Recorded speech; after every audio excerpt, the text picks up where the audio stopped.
America supreme court 6-3 మెజారిటీతో అధ్యక్షుడు Donald Trump జారీ చేసిన బర్త్ రైట్ సిటిజన్షిప్ ను పరిమితం చేసే ఎగ్జిక్యూటివ్ ఆర్డర్ ను రాజ్యాంగ విరుద్ధమని తేల్చింది. అమెరికా రాజ్యాంగంలోని 14వ సవరణ ప్రకారం అమెరికా భూభాగంలో జన్మించిన దాదాపు ప్రతి చిన్నారికి పుట్టుకతోనే పౌరసత్వం లభిస్తుందని స్పష్టం చేసింది. అక్రమ వలసదారులు లేదా తాత్కాలిక వీసాలపై ఉన్న తల్లిదండ్రులకు పుట్టిన పిల్లలు కూడా అమెరికా పౌరులేనని సుప్రీంకోర్టు స్పష్టం చేసింది. దీంతో 1898లో వచ్చిన వాంగ్ కి మార్క్ చరిత్రాత్మకమైన తీర్పును మరోసారి సమర్థించినట్టయింది. అయితే ఇదే కేసులో సుప్రీంకోర్టు మరో కీలక అంశంపై ట్రంప్ కు ఊరటనిచ్చింది.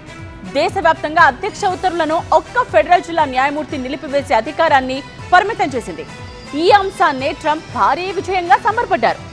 రాడికల్ లెఫ్ట్ జడ్జీలు ఇక అధ్యక్ష నిర్ణయాలను దేశమంతటా అడ్డుకోలేరు. ఇది భారీ విజయమే.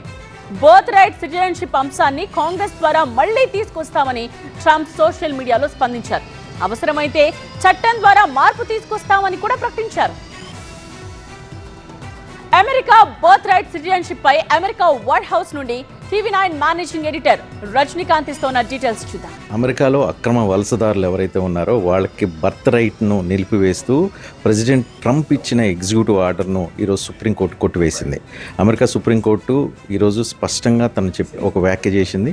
అమెరికా రాజ్యాంగం ప్రకారం అమెరికాలో పుట్టిన ఎవరైనా, అది అమెరికా దేశస్తులు కావచ్చు, వలసదారులు కావచ్చు, అక్రమ వలసదారులు కావచ్చు, వాళ్ళందరికీ ఇక్కడ వాళ్ళ పిల్లలు కనుక జన్మించి ఉంటే వాళ్ళకి బర్త్ రైట్ను కల్పించడానికి అవకాశం కల్పించింది అమెరికన్ రాజ్యాంగం. ఇది 250 సంవత్సరాల క్రితం అమెరికా రాజ్యాంగంలో రాసిన ఆ నిర్ణయానికి వ్యతిరేకంగా ట్రంప్ ఎగ్జిక్యూటివ్ ఆర్డర్ ఉందని చెప్పి అమెరికా అత్యున్నత న్యాయస్థానం భావించింది.